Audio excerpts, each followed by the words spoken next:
Hey everybody, Scoutcrafty here again. Welcome to the first episode of our new schedule of once every week on a Wednesday, our videos. And after coming off of 8 years of 3 videos a week, it's going to be quite a change for both of us. Hopefully we'll be able to get some quality content in now that I have a whole week to get some things done. But I do have a lot of things to get done around the house, and that's why I had to go to the once a week format. I got to rebuild my porches. I got so many things to do that I cannot possibly kick out 3 videos a week and still get that done. Also, these videos for the next, until we go back or whatever we're doing, are going to be moshes. You know, we're going to cover a lot of different subjects, and I hope you are on board with that. First off, last week, I wonder if any of you were able to see this wonderful piece of history that happened. And splashdown, Crew 9 back on Earth. It was indeed a wonderful experience. I had butterflies in my stomach. Literally, I was praying for these astronauts. Imagine going up for 8 days. You have a scheduled 8-day stint in space, and it stretches out to almost 9 months. I mean, that must have been horrific. You know, that's a long time to be mentally prepared for 8 days and then have to stretch it out 9 months. So congratulations to them coming home safe and sound. I'm so happy. We have a few things to get to. So first off, the first thing I want to start with was last week we did a cleanup on a torch. And I tried to electrify it with a bulb with fiber optics. None of us was happy with the results, but it was fun to experiment. But I have the solution, I believe, today. And let's get started real quick with that, and I'll show you what we came up with. Okay, we removed the fiber optics from there. Again, it was a fun experiment, but I think I have the solution. And the solution lies right here with a flame bulb. The problem is this will not fit in here. It's a close fit, but it will not fit. And you know, now sockets, the only thing a threaded end of a light bulb is for easy changing out. All this is a glass envelope with a either a filament, or in this case it's got a solid filament. But what we're going to do is we're going to try and cut this off and hardwire it, and I'll show you what I mean. Now, what holds the socket onto the bulb is usually 2 little solder joints, and that's right here and one down at the end. Okay, now with this type of bulb, it don't matter, there's no polarity. So we're going to desolder this and try and slide this off. Now, whenever you have to remove solder from something like this here, we use what's called a desoldering braid. There's other ways to do it, but this one's an easy way, which is copper braiding. And what you do is you take a piece of this and you put it on top of this piece of solder you want to remove and hit it with heat. And what will happen is this copper will wick the solder in and remove it.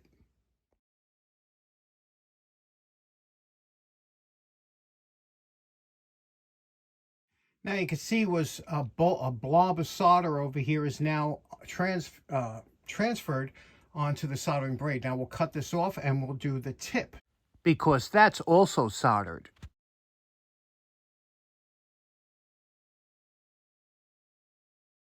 Now you can see how much solder, or as they say in the UK, solder, you can see how much that took off by just absorbing into the wick. And you can see here, it left a little indentation in the top there. Now we'll see if we can't pull that cap off. There should be 2 little wires that lead to that cap. Now, it's still not budging, even though we have this desoldered and this desoldered. Now, what we have to do is we're going to take the whistle wheel on the Dremel, and we're just going to cut a diagonal cut over here, and that should loosen that right out, because sometimes there's a little bit of adhesive. Here's what it looks like when you pull the socket off. There was some adhesive on there. You can see that wrapped around there. But also, here are the 2 leads. There's a resistor, so that one's the center one, and then there's the outside one, and that one's folded back that you saw the first solder. So my idea is to remove this adhesive, and then we'll hardwire it. Now, with the adhesive removed, it looks like it'll be a nice fit in the end of this tube. I'm also going to use rubber tubing to secure it. But the first thing we're going to have to do is we're going to have to solder some leads on and cover it with heat shrink tubing, as you could see. And then we'll cover that with the rubber tubing, which will fill in and make a snug fit. Okay, we're gonna have to make a base for the lamp now because we have that cord coming out. Now, I have a piece here of the worst wood that you could possibly use. You say, what is this? This is rough cut pine. This is like the worst grade you can get. All the knots are in it. And I'm gonna show you how, what we like to do in the channel is take a piece of junk and make it into something nice. So what we're gonna do is we're gonna cut out a circle this, put on the lathe, and turn it down into a nice little base for that lamp. Look at that, huh? That's some junk wood. Now, after cutting off a small piece, I'll make a circle using a compass, and then you'll see I'm making a lot of small cuts because this blade is meant for straight cutting, so I don't want to stress it by trying to make a curve. When you're cutting out your blank, don't go crazy trying to just get an approximate round. We're going to put on the lathe and true it up, so don't go nuts trying to get to the line, just a quick on the bandsaw. Next, we're going to cut a quick recess here with a Forstner bit here, and that will allow us to mount it to the lathe. This will be the bottom, and then we could do our magic. Okay, we're over here where all the fun begins, and this is the wood lathe. And if you think I'm kidding, just ask Big Vic. Now, we put on a chuck here that has expanding jaws, and if you notice, the jaws, let me zoom in here. The jaws are slightly dovetailed, okay? Which means they don't come out straight, they come at an angle. Now, on the back of this here, that little recess, I cut another hole. I drilled another hole in there, and that's to pass the plug through later on. But you see, this is that recess we were talking about that we put here. Now, that fits right into the jaws here, okay? And then when I put this key in, it expands and contracts the jaw. So we want to expand it. So we'll put this on here, hold it flat, and expand it. Now, that's held on there tight, you see? And remember, we said we're going to true it up, so there's no sense in getting close, but that's how we do it.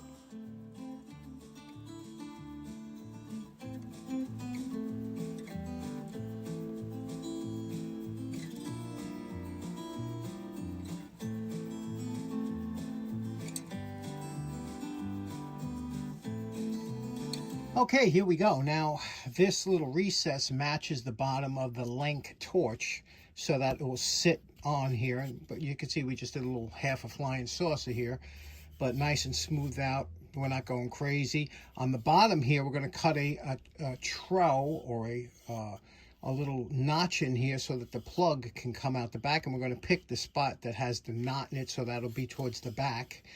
So, and then we will stain it, shellac it, and that should be good, right? Here's that little notch that we cut out for the plug to run through. Okay, here we go. 1 coat of gunstock stain, 2 coats of shellac, followed by butcher's wax. Nice, very nice black. Now, this fits on, when I was telling you about the hole in the center, I purposely, and I don't like these plugs usually, but because of the inherent design of this with the wires coming through, this is a fused plug. So you can see how that will pass through the center here, and then the cord will come through here, and watch how this torch will seat on there. You see that? So it will not shift off there, you know, it seats on there nicely in the center. So let's take a look at what we have. Okay, so this is what it's going to look like. You could see here, and this is movable if you wanted to move it this way or whatever, because it is, and the plug is running through. Let's plug it in, see what it looks like. And there we go. We're calling this project, now we're calling this complete. Now, the only issue with this is if you ever want to change the bulb, it is hardwired. It'll take you about 15 minutes to do it. But I'm going to put this on a momentary switch. I'm not going to run it full times. And with that, these bulbs last forever. I've had mine upstairs 3 years, and it's not used the bulb, and that runs a lot. So what do you think?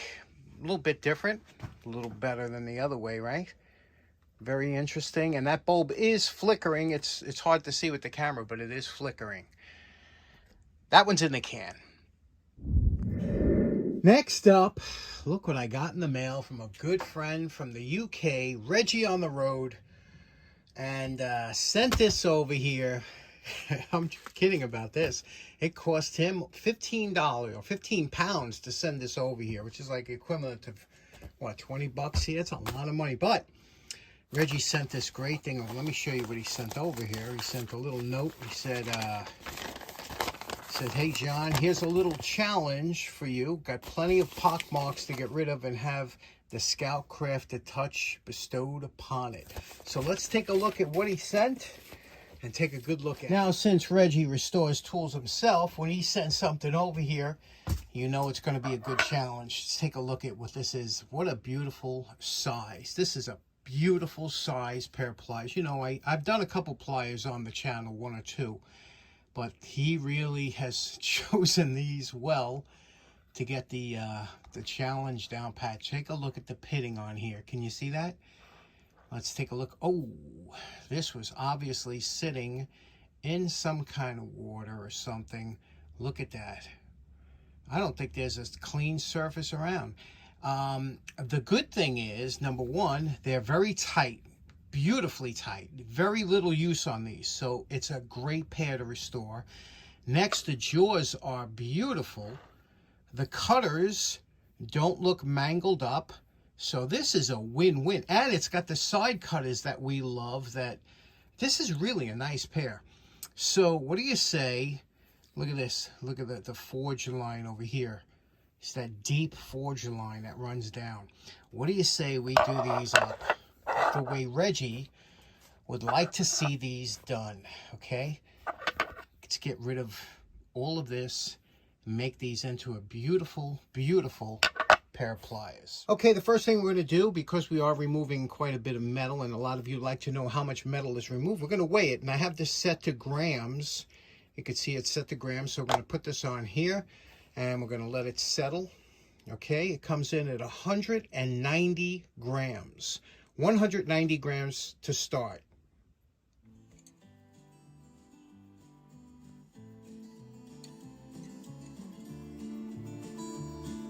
Now I'm going to have to go with the big guns and start with a new disc because the pits are so deep.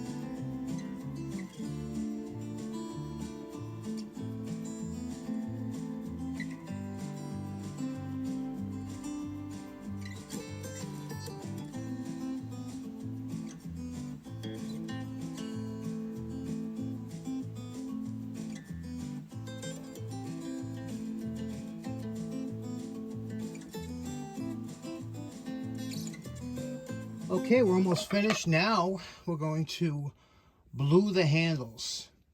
Wow, what a difference, huh? Unbelievable. Got the handles real nice. You don't have to blue them, but, you know, it does offset it and make it look nice. So let's get that done right now.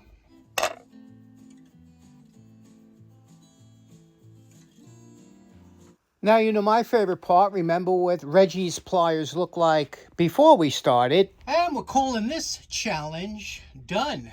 What do you think about these now, huh? These are just a spectacular pair of pliers. Look at that. Look at that. No more pits, right?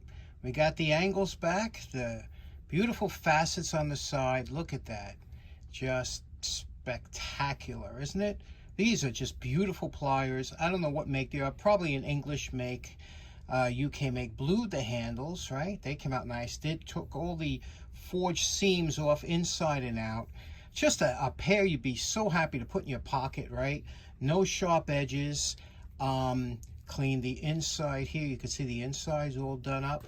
The jaws cleaned up, but they were nice to begin with. Just, isn't this sweet?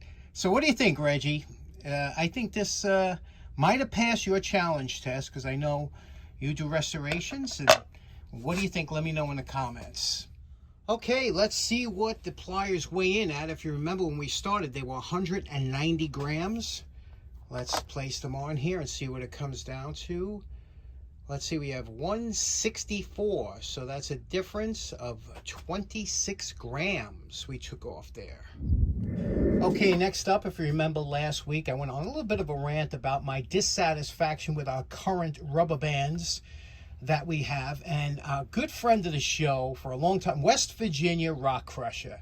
He's a great guy, and he said, hey, he's been using silicone rubber bands, and they're the best. So I checked them out. I didn't even know they existed, and sure enough, people rave for these things, but they're not cheap. In fact, the good ones, the real good ones, cost like $1 each. However, they don't break.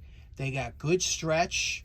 And these things last for years and years and years. That's what everybody says. So, silicone rubber bands. Who knew these were even a thing? But if you need a rubber band that's not going to let you down, these are the ones to get. West Virginia Rock Crusher, thank you for that. Okay, next up, one of my many hobbies that I enjoy is vintage and antique radios and old test equipment, things like that. And I told you I should have been born 40 years before I was born. However, because of that love and interest, I follow a few guys on YouTube that do radio restoration. You know, Mr. Carlson's Lab, we all know about him. One of my the people that I follow on YouTube is Fred B Radio. And we got to know each other throughout the past couple of years from me subscribing to Fred. And but I've never met him in person. And Fred had mentioned that he was going to the New Jersey Antique Radio Collectors Swap Meet that was coming up. So I said, you know what? I'm going to go to that swap meet. It was only an hour from my house. I'm going to meet Fred for the first time. He don't know it. And just to have some fun, I'm going to wear a disguise. So I went on Amazon and I bought this disguise, this kind of redneck disguise. I mean, look at that mustache. You could tell it's kind of a phony. But I said, this way he won't know it's me and we'll have some fun. And let me show you what happened. How you doing? How you doing? America.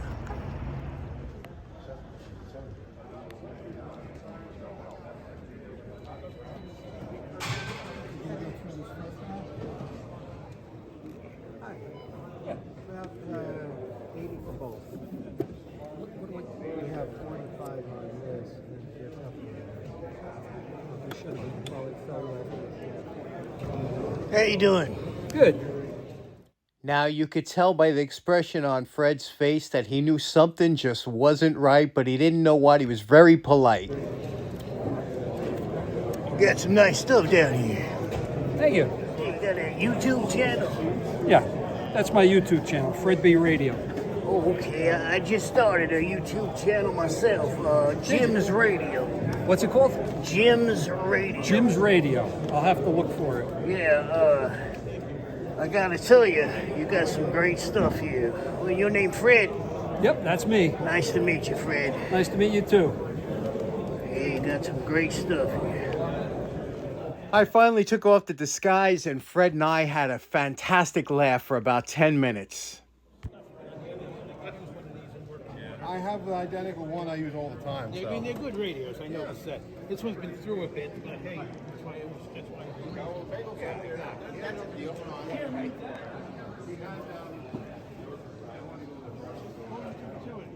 Here was a rare find, a NOS set of portaphones, walkie-talkies. Remember back in the day, walkie-talkies? I mean, we take it for granted now, communication, but when we were younger, that was a big thing, and these were big money. Now, what kind of maniac who likes radios wouldn't love an Atwater Kent Model 12? This is the only one I've ever seen in person. Absolutely beautiful. These radios, called breadboard radios, they go for big money. And even back when they were made, this radio ran for $105. Now, that's without the speakers and the tube that came with it and all other accessories. That's about, by the time you finished, it was half the price of a new car back in 1924.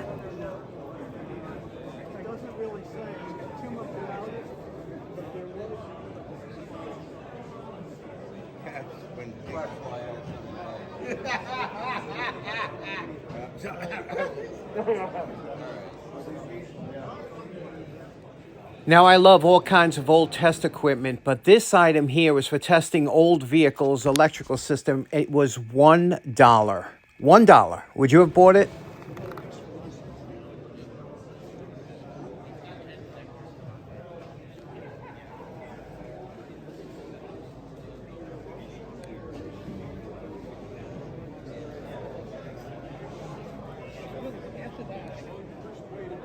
Now, there's a running joke on the channel. People say, what don't you collect? And the only thing I say I don't collect is Beanie Babies. But I got to tell you, maybe I'm going to start.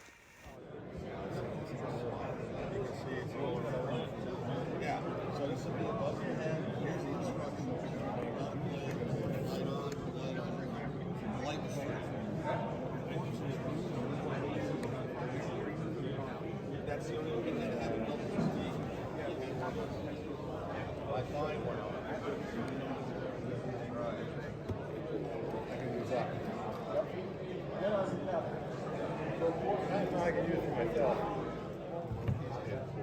That's the music thing, yeah. Yeah, it's the music book. Okay, you can open it up now.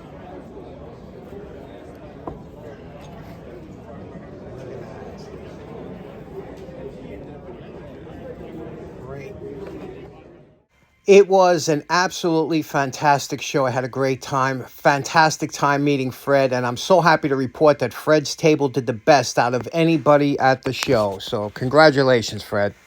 Now, I did stop buying tools, as you know, and but I have to, you know what I have to do? I have to go there with only like $20 in my pocket. But even if I only went there with $20 in my pocket, look what I picked up at the show. Okay, the first item I bought was this beautiful Precision Apparatus Company signal generator.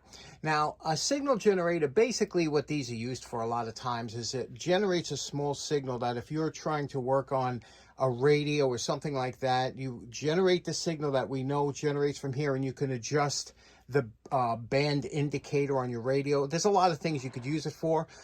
However, it's a little bit beyond my capabilities, but ever since I was a kid, I've been buying these kind of equipment, knowing that one day I'll be able to understand it and use it, and that's what I'm hoping with this one. But this is a beautiful piece, isn't it? Especially for the price of $1. What do you think? Would you have bought that? Next up, I picked up this beautiful ICO 221. This is a VTVM, which is a vacuum tube voltmeter. And these have really become quite popular and collectible. And I just want to see if I can get this thing working. $5.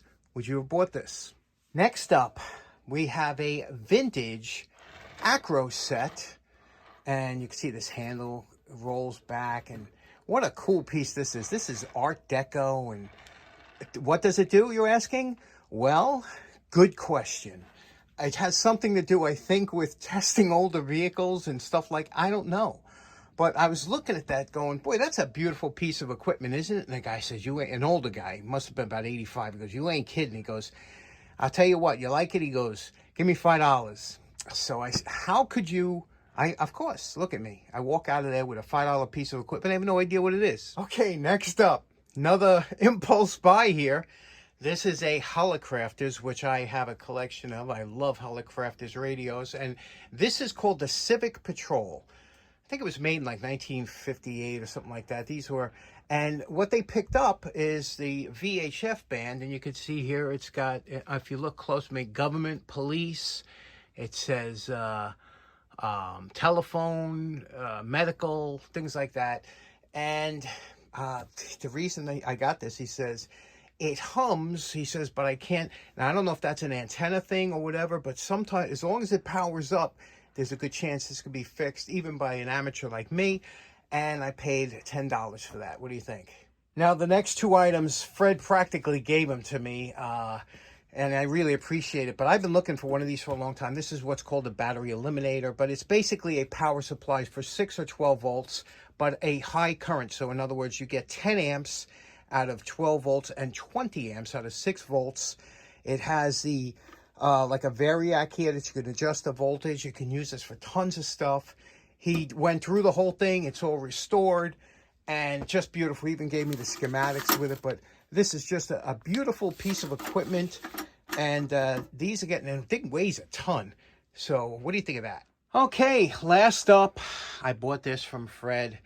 Fred saw me eyeballing this. He's a little bit of an enabler, like Patrick. Fred's like, you're looking at that. I said, Fred, it's got, look at the jeweling on. Ever since I saw this on his channel, I wanted one of these. And I said, and look at the beautiful jeweling. This was really, it's a signal generator just like the other one, but this one actually works.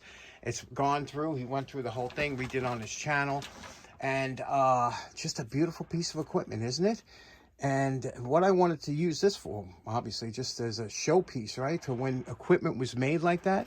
Look at all the jeweling they did. How did they do that? And so he's got another piece too. He's got a civil defense radio that I'm going to get next time he brings it down. and his Atwater Kent. So when he's ready to let go of them, he's just going to call me up. I'm going to go get him. But look at this. Look what he added. And look at that. $30. I mean, this is just... How could you let that go, huh? That's why Fred did so good at the show, because he gets them inexpensive, he goes over them, and he sells them inexpensive, and he did better than anybody else at the show. So what do you think of this? You like that piece of equipment, even though you probably don't know how it's used? You know, as a kid, ever since I was a kid, I've been collecting stuff and building stuff and making stuff, and my parents never got on my case about bringing stuff home, I guess because they figured in my town, kind of drugs and alcohol were predominant, and there was a lot of people in the 70s, you know, going through that stage, and they knew that as long as I was saving every penny to buy something new or an antique or whatever, they said at least he's not spending it on bad stuff. And they and I guess that's where it carried through today. So I'm sure some of you can relate. Some of you have this same affliction of wanting to pick up old stuff or like old stuff and things like that. Let me know in the comments if you have it.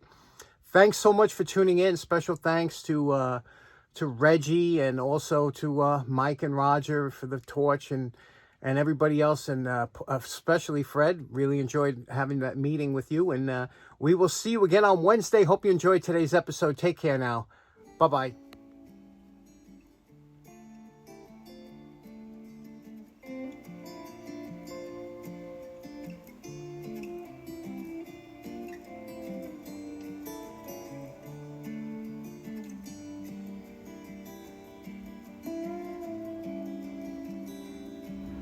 How you doing?